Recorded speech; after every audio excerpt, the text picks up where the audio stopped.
Some motherfuckers are always trying to ice skate a bill.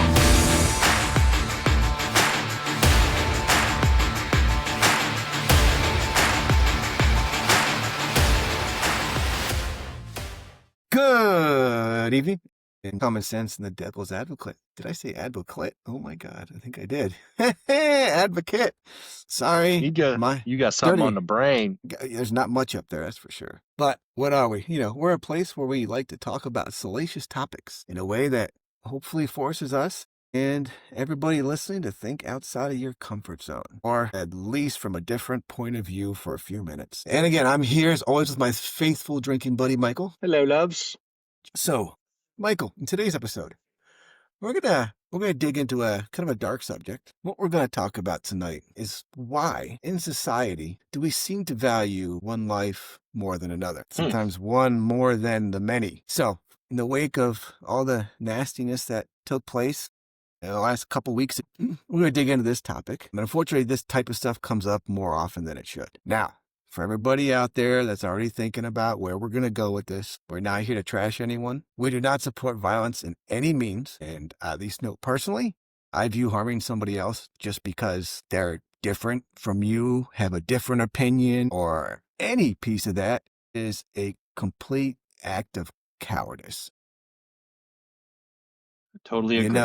Everything that happened with the whole Charlie Kirk thing, that dude was a coward pussy. I'm sorry. He could have gotten his facts together and gone up there and forced himself into a platform and debated them properly like a man.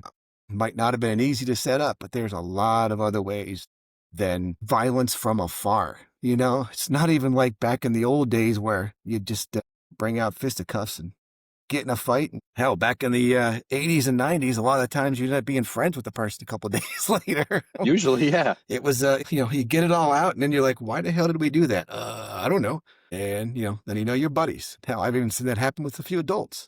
What I want to start off with is mourning celebrities more than anybody else.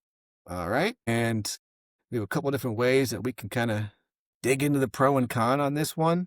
And this is a touchy enough subject that I think I actually want to go, let's talk one side of it for a bit, and then they'll completely flip it, and let's try to look at the opposite side of it instead of doing a hardcore debate on this one, because I don't want to step on each other's toes. There's so much for this one.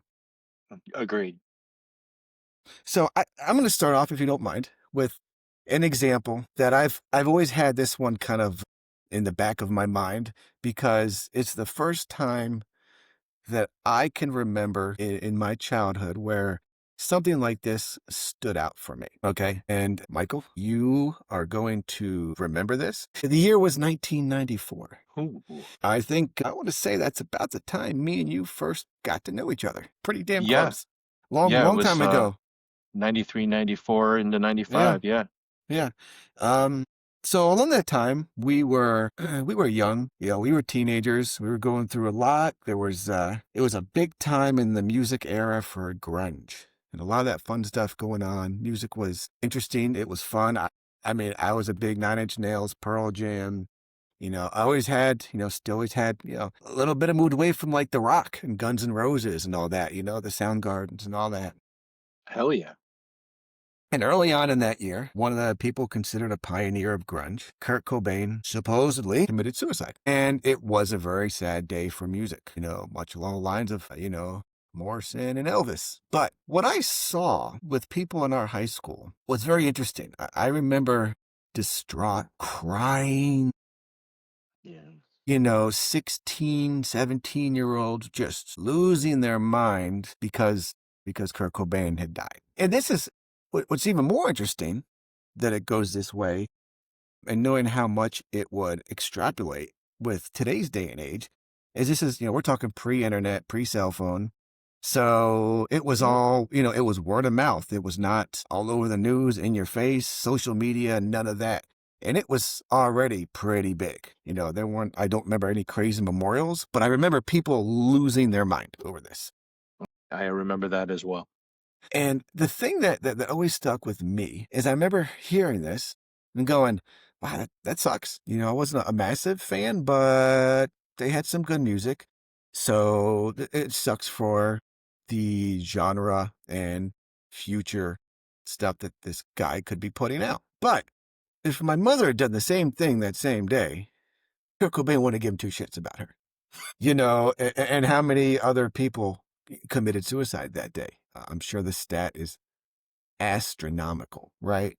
Yeah, even that first week after the news hit. Absolutely. But even in general. Sorry, I am looking something up here for us to give us a little bit of a stat to kind of go on that. So approximately, how crazy is this? Approximately 2,000 people die by suicide every day. That in itself is very sad. That's another whole level of stuff we could get into that I'm not going to do. I do not want to do that. But again, based on an average stat, 1,999 other people committed suicide along with this one person. Almost none of the people had ever had any formal contact, interaction with that person, and they lost their mind.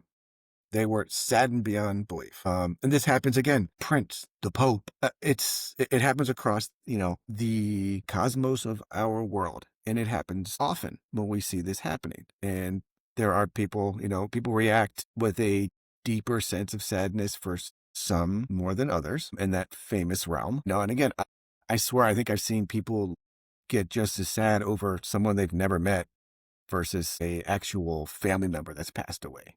That's where it really blows my mind. So I guess let's dig into your thoughts on why that is, and let's go for a few minutes on why that's okay. The okay part isn't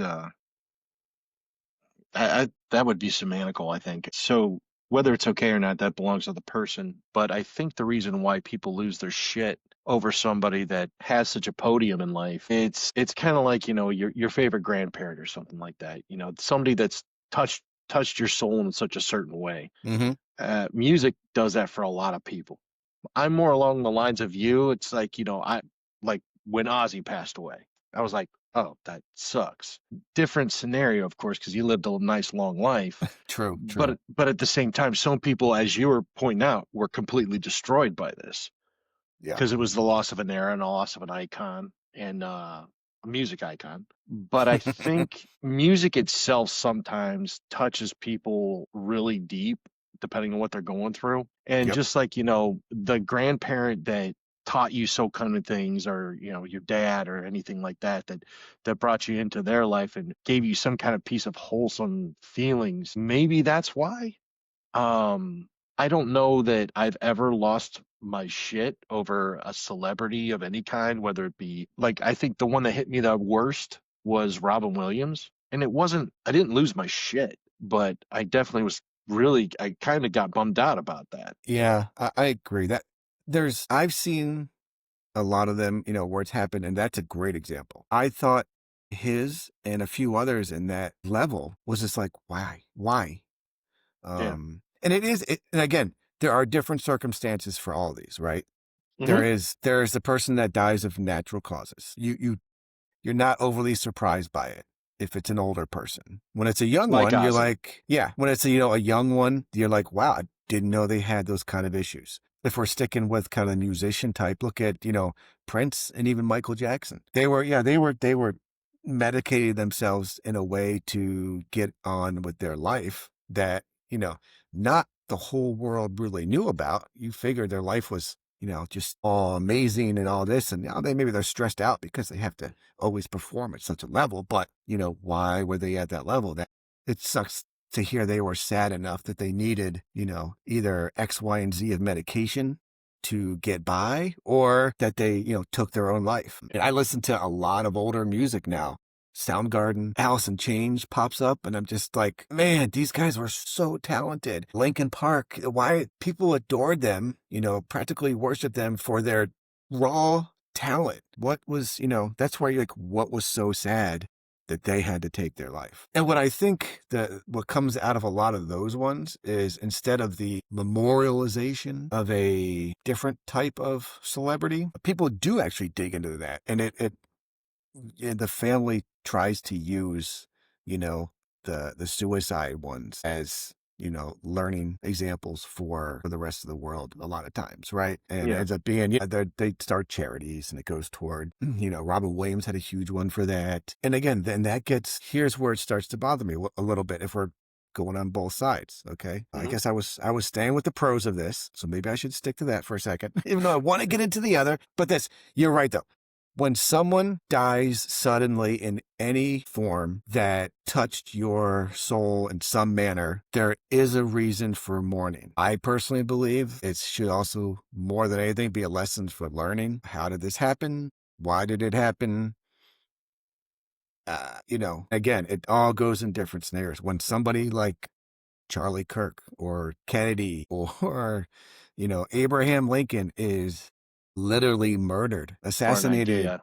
Yeah, exactly. Just for their beliefs. And there's a lot of conspiracies on some of those, Kennedy, there was supposedly so much of a power play in different ways that, that's why there's all the theories around it. But again, it was for beliefs these people had, and people were afraid of where that belief may or may not go. Yeah, it's tough. And trying to go into this in a way to where it's like you should continue to support the person that you supported, if those are your beliefs and you followed along that, then you should continue down that path and not change your ways just because of what happened. Well, I think when it comes like the death of, we'll say, Kurt Cobain, a lot of people like to take celebrity and they install it in a piece of their life they're missing. I knew a lot of people that Yes. we went to school with that freaked out when that had happened. You knew they were some lost souls, Mm-hmm.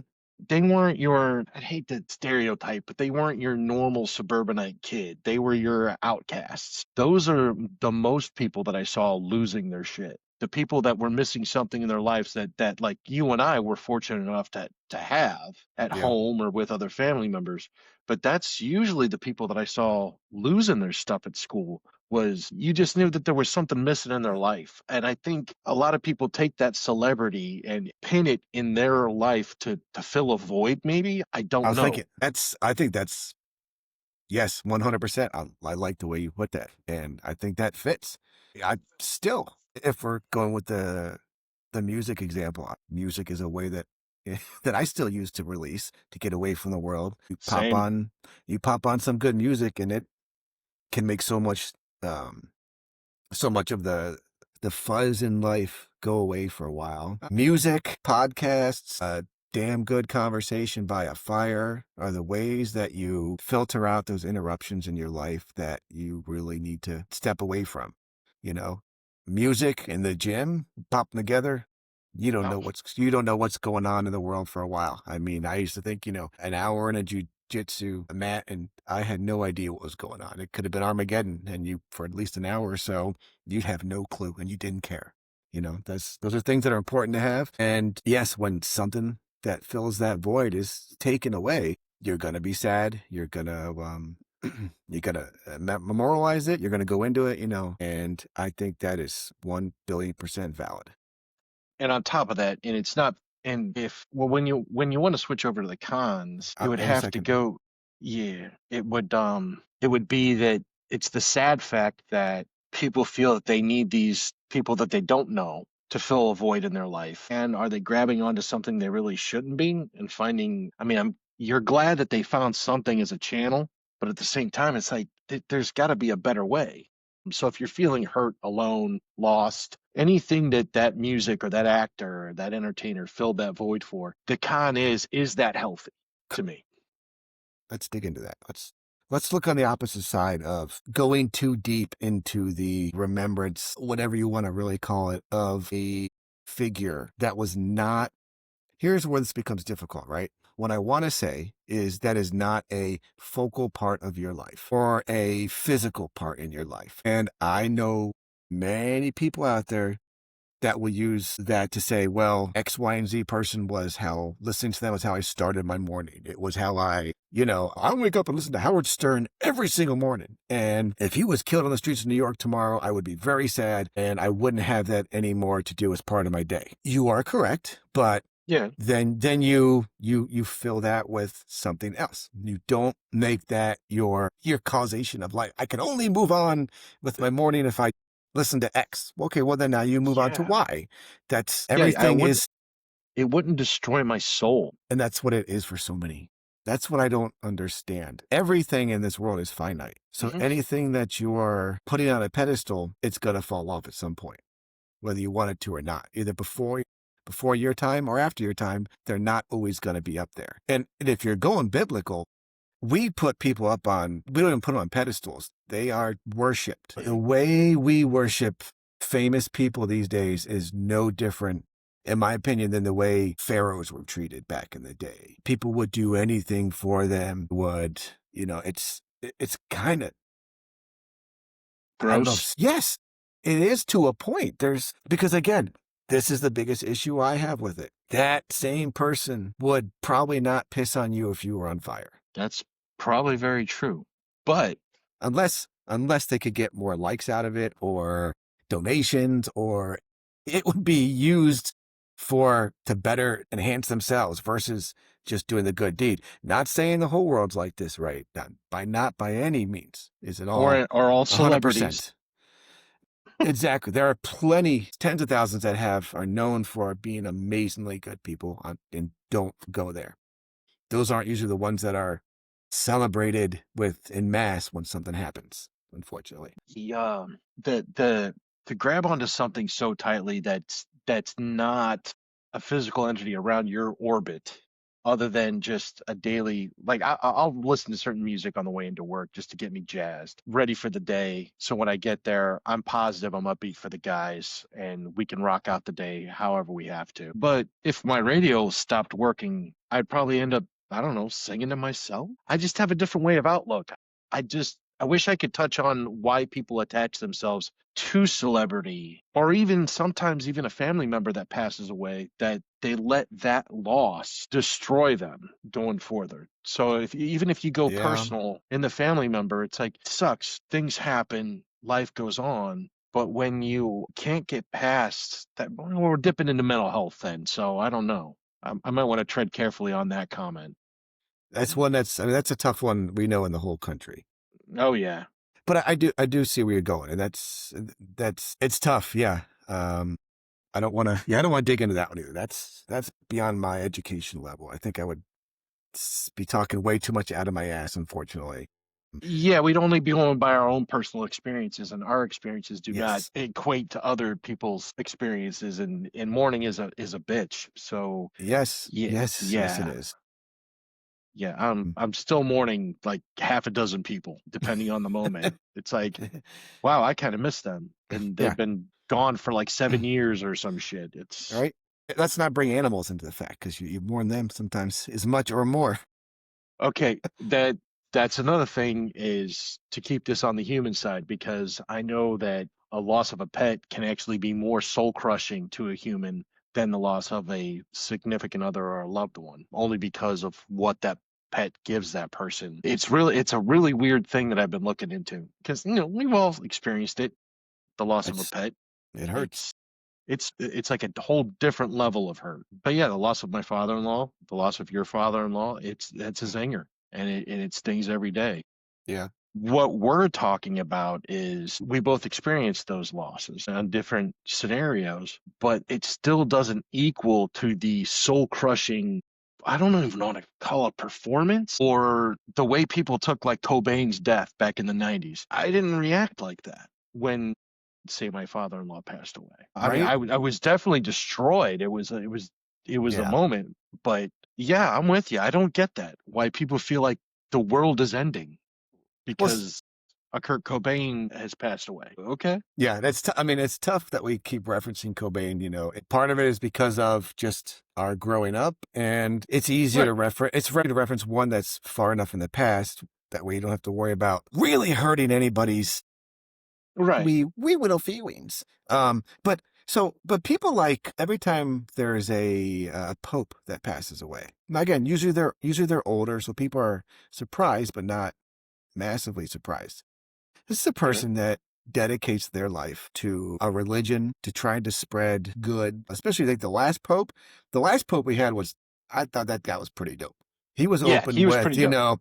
he was a very, I don't want to say not liberal, conservative, but he was a very open-minded person. And he was blatant about love everybody, care for everybody, even if they're not like you. You know, he said a lot of things that, I think people were shocked by, but I think it also helped bring more people together in that thought process. But okay, so this is a man who dedicated his life, as far as he concerned, to nothing but peace and love and spreading what he's in his mind, the good word. There was nowhere near the constant madness as to what is going on with a recent, with the Charlie Kirk, who was I guess you could say political comment, but I mean, he spoke to young kids in colleges, and he was, he started Turning Point. I mean, I'm not saying the guy worked his ass off. He built what he believed in. He did all this, but he wasn't walking out there like a Care Bear spreading sunshine and rainbows all the time. He was spreading his beliefs. And again, like the ideology that we have out there nowadays, it's one side or another. And his was one side.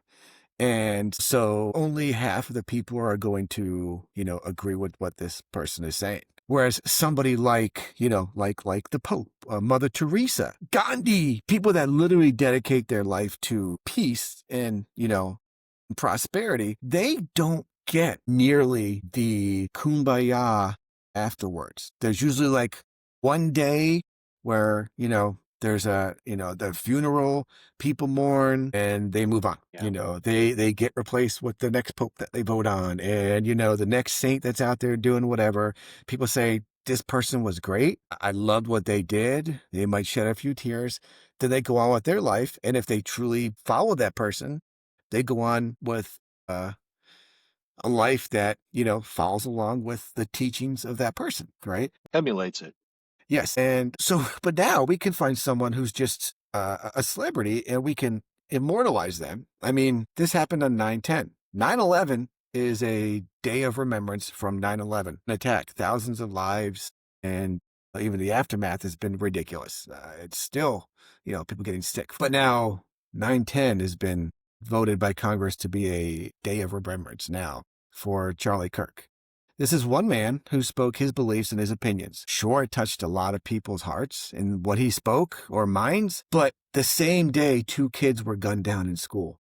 2 weeks or whatever, a few weeks before that, how many were shot sitting in a pew in a Catholic school that were young children?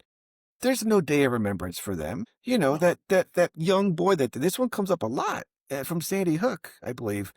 That 12-year-old who jumped on his friend to protect him and saved his lives. I think he just got out of the hospital recently. Yeah. Might not have been Sandy Hook, but it was something in the last couple of years. This kid, that is a fucking hero. That is who you triumph. Why don't we have this is the shit that chaps my ass, Mike. Why don't we have a single day of remembrance for all the school shootings? Just fucking pick one day. And we'll just keep adding names to it. But because I'll be honest on this one, Joe, we're running out of days. Every day would be a Memorial Day. There was already, I think 100 school shootings this year. But I just pick one day to recognize all of them. You don't have to be I'm not saying one for every. Oh, okay. Yeah. Like President's Day kind of thing. But there's not one day a year. There's not why isn't there we unfuck ourselves day? Yeah. But again, that's the stuff that brought me to want to talk about this topic a little bit. And again, I hate the only reason I'm going back to Charlie Kirk is because it's a fresh wound. It's just that fresh scab that's itchy. Right.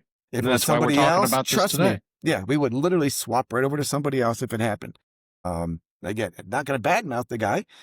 We're not saying that there's anything wrong with his views or anything. But all we're saying is, what makes him more important than these young children? He was young. He was like, 32? 31. 31. 31. But that, Mike, is still like 20 or more years more of life he got to have than a lot of these children that are gunned down. And those kids never even spoke a word to, I mean, it's usually by someone that they never even meet, walk by, share the same air with. It's someone who's got an issue with the building that they're in, or something that took place in there, and so they decided to go after the weakest targets, which that just makes me want to punch a fucking wall. That we don't get up in arms as much as we should for that kind of stuff. But this is kind of tough not to make this about, because I said this to somebody at work, and it was a question offered to them. I said, if you don't have the polarizing division and it might be an opinion piece, so be it, that Donald Trump brings to the table of, right wings, white nationalists, things like that. If you don't have a Donald Trump, do you have a Charlie Kirk? And if you don't have a Donald Trump, you don't have a Charlie Kirk. Does Charlie Kirk still survive? That's the stuff that messes with me at night. And Man, the fact that somebody like Charlie Kirk existed, I actually enjoyed. There were sometimes I enjoyed watching his stuff, because you watch these college students get up there, and we've all been there, Joe, where you've got these kids that think that they know everything, and because they got 2 years in college, that they're going to riff out and own everybody. And there were times that Charlie kind of owned them. yeah, Whether I agreed with it or not, I'm like, dude, you're not making your point. You might want to. And that's what made him entertaining as far as social media went and everything like that. That's why he had such a platform. And then you've got the side of the country that they are the MAGA guys, or the hardcore right side of things, that gravitated towards that opinion, and that became their Kurt Cobain. And it's yeah, like, yeah. but just in a different realm, making a national holiday out of the guy. I mean, don't get me wrong, I totally disagree with everything that was done to him. I pretty much disagree with almost everything that he said, but yeah. Yeah, it's he actually did have a couple good points. I'm not gonna dig into them. But there's a few that I've learned about that I'm like, okay, he's got a valid point there. And then there's some I'm like, dude, you gotta be shitting me. I would love to have this conversation over drinks, because it'd be way more fun one-on-one, But anyway, so here's an interesting thing.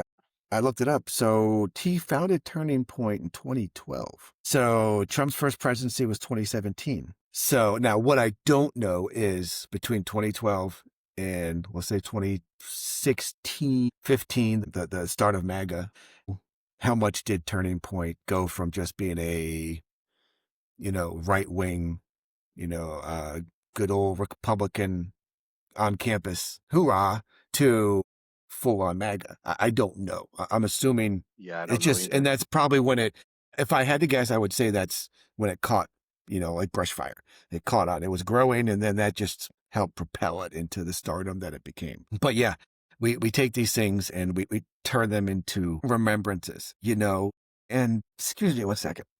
Mm-hmm. Part of the question would be, in 10 years, is someone going to see a day of remembrance and go, fuck is this for? It might take longer than 10 years, because we're talking social media here, and millions of people saw that. Yeah, so that's the fucked up part. That is. That was pretty harsh. Okay, will something like this make it, or should it make it in the history books? I think it will. But it all depends on the subject matter. So if you're talking political violence, or if you're talking gun violence, either way, or assassination against on a public figure or a political figure. Definitely, 100%. Charlie Kirk wanted to be a political figure, but he was more like a Howard Stern of the right wing, in my opinion. He said a lot of provocative stuff that even some right wingers were like, "Hey, dude, you might want to back down a little bit." But he knew how to say it. Yeah, and people gravitate to that, just like a lot of kids did with Kurt and that. Why did people hold him to such a higher standard than others? That is a mystery for the ages, man. I don't know, because I am of the line of, if somebody passes away, you rationalize it first. You're like, okay, why did this happen? But you and I, we sometimes don't think like normal people. I mean, because we think of the reality of it, and then you break it down. You're like, okay, it is what it is, and then you go A, B, C, D, and then you move on. Yes. So you said something I want to dig into for a second. Yeah. Why was he? Of course I can't remember the exact wording you said, but why was he? Why was he put on that pedestal? Why was he looked at? Why did normal people see him as such a figure to follow on? Is all I can think of at the moment. And so, like I said, we don't there's people like us that don't latch on to somebody like that and will be distraught when that person is no longer what we perceive them to be. Because that's the other thing, right? Is you can even take somebody like this, and let's say he wakes up one morning and decides everything he's been saying for 10 years was wrong, and he literally flips everything. People are going to be like, what the fuck? But there's people are going to scratch your head, and they're going to be like, okay, if he said that we were wrong, then we're going to do what he says now, and we're going to move on there. Is there anybody out there, Mike, that if they cease to exist, that's not, your wife, your child, like literally in your immediate circle, if they cease to exist, you would be like, I guess, bothered or not really, almost like confused as to what do I do here now? It would have to be a circumstance. So if I woke up tomorrow, and this is a dark hypothetical, but you wake up tomorrow and my wife and son are gone. That I think would throw me through a mental loop. Okay, but these are people. But people I know and love, right? Yes, ones But you if don't I wake spend up- constant, people you Right. people you idolize, but then all of a sudden your idol goes away. Is there anybody you put on that pedestal that if they got knocked off would just we'll break it down to even like small celebrity, like on YouTube and stuff. So I That's watched a couple fine. guys on YouTube, and I think if I woke up tomorrow and found out that a couple of these guys I follow on YouTube, they're just small time little groups, it would be upsetting. But I don't think, other than immediate family, like in my very close orbit, present company included, Oh, thank you. I don't think anything would really destroy my universe like I saw on anyone's faces on those days, like the Kurt Cobain, the Charlie Kirks. It's like, wow, that happened. What next? Right? That's how I look at it. I don't understand how people tie onto it, other than what I said earlier, is it fills a void in their mind or their heart or something that they're missing. Which my what's the word I'm looking for? Not sarcastic, but my, darker soul of a person would say, okay, well, this void is now open again. Now I find something else to fill it with. You know what? I quit smoking. Son of a bitch. I loved it. I had to fill that void with something. I mean, So what I'm saying is, when someone who quits smoking, that's a void. And whether it's for stress, to keep down eating, nervous tick, because it fucking feels great, even though it's killing you, right? But when it goes, you do fill it with something else. So Food. there are, right? Be it food, be it exercise, be it vaping nowadays, I guess. But the thing is, so I do understand why people would lose their shit when that void is gone. But what I cannot grasp myself around is why people continue to focus down that path instead of saying, oh, now I'm gonna continue on. And yeah, there was all this part of me that focused on this. Well, now I got all this free time from this to focus on other stuff. What have I been missing? What else is out there? How do I turn a negative into a positive? And unfortunately, so many of these things, we've turned negatives into more negatives, right? Yes. This one is starting with, if you say anything bad, you get fired, you get this and that. Rodney King was, crazy rioting, right? And the same with George Floyd, all these crazy riots and things going on. And people will say, oh, well, we were peaceful for this and you were violent for that. Well, there's, they're all different circumstances for every single one of them. Exactly. You cannot, and it's the way people look at certain things. The Boston Tea Party was a riot in theory, and it was just, we're pissed off about taxes. Well, I'm still pissed off about taxes. But, a lot of that stuff goes on. But, when Prince died, nobody lost their shit. They were sad as hell. His music is going to be gone. I was sad, but I didn't, I did not work the next day. Yeah, I didn't leave work early. I didn't call off school. Congress wasn't not in session for some bullshit. I'm sorry, but we have a problem, and I think social media is one of the biggest reasons that it's growing so much exponentially for this type of stuff, that everything that happens has to be dramatic. Well, and that comes to the point of why Charlie Kirk became so powerful and popular at the same time and had such a following, is we came up or our kids and the generations between us and our kids, Yep. obviously, there was this stagnant stench of keyboard warriors. And then you bring out a guy like Charlie Kirk that is willing to say the hard things to your face, Yeah. which then gave a lot of people an outlet to have the balls or the ovaries to say that shit to his face in return. I think that is might be more of what it was, that it took the keyboard warrior out from behind their keyboard and brought them face to face with that enemy Okay. and had that nice little social discord of clash, but it was civilized. And the reason why, maybe the fact that what happened to him or why it happened to him, is because it took that civility that was happening, even though you didn't agree with him or you didn't matter. And it ended that. It Yeah. ended that discourse that was happening face to face. And I think maybe that's why it's zang a lot of people so badly, is because the social discourse that was happening on a good level, albeit one side or the other, it's now over. And now who do you think is going to step up and take Fill that Charlie void. Kirk's spot, or come up on the left side and fill a spot like that, in fear that somebody's going to have a 30-6 round for them Yeah. because they didn't like what they had to say? That's what makes this so tragic. And I think that might be, in my opinion, why, like, a person like me that didn't agree with hardly anything the guy ever said, I took that kind of hard. I was like, did I tell you about the parcel deliverer? I'm not going to name a company that came into work. And the day after it happened, he came in absolutely busted into our office to have us sign for packages. And he was absolutely losing his shit on how the Dems are going to get theirs. And then I had to calm him down. I was like, whoa, I'm sitting at my desk and I'm like, whoa, bro, no, chill. What's your problem? I'm going to get that fucking gun and I'm fucking this fucking, they want a fucking war. And I was like, whoa, Oh, let's take a see, breath. I go, you are doing exactly what this person wants to happen that made this happen. So I didn't talk him literally off a ledge, but psychologically I felt I did, because yeah. 5 minutes of me telling him, this is what these type of people want you to do. They want you Right. to pick a side. They want you to start popping cap in people's asses to go with their side or the other. I go, dude, this is not right. Take a breath. And then Well, he ended up calming down, apologizing. He's like, look, I was just upset. I'm like, understandable. I go, but you need to check that stuff at the door, bro, because that's what they want. They want to incite that riot. Well, nothing creates a crowd quite like a crowd. Yeah.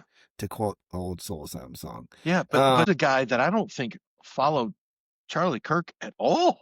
But it was a left and right thing. And he automatically turned it, if the Democrats want this shit to go down, I'm like, whoa, bro, I'm a registered Democrat. What, you going to fight me? Come on. Like the guy in this instance, I think the guy who supposedly pulled the trigger, it doesn't sound like he was one or the other, honestly. He was his own mindset. And right. Was he grew just up trying in to MAGA. stoke the fire in one way or the other, right? And sometimes that's the worst, is when you're, let me attack my own because I know what it's going to do, Right. Throwing kindling kinda on like- fire because you want it to get bigger, not the opposite. Like the attempted assassination on Trump. The guy was a Trump guy. Oh, really? I know. I did not know that. Yeah, but why? And it goes along with mental health. But we're getting away from the subject. Yeah, we can go, the mental health one is one we can go way. Yeah, that's another one. Yeah, that's a deep one. That's a one that can go with 8 billion different arguments. Oh yeah. But what we're trying to grab our hands around is, and again, I think a lot of it does have to do with the day and age, where we grew up, when we grew up.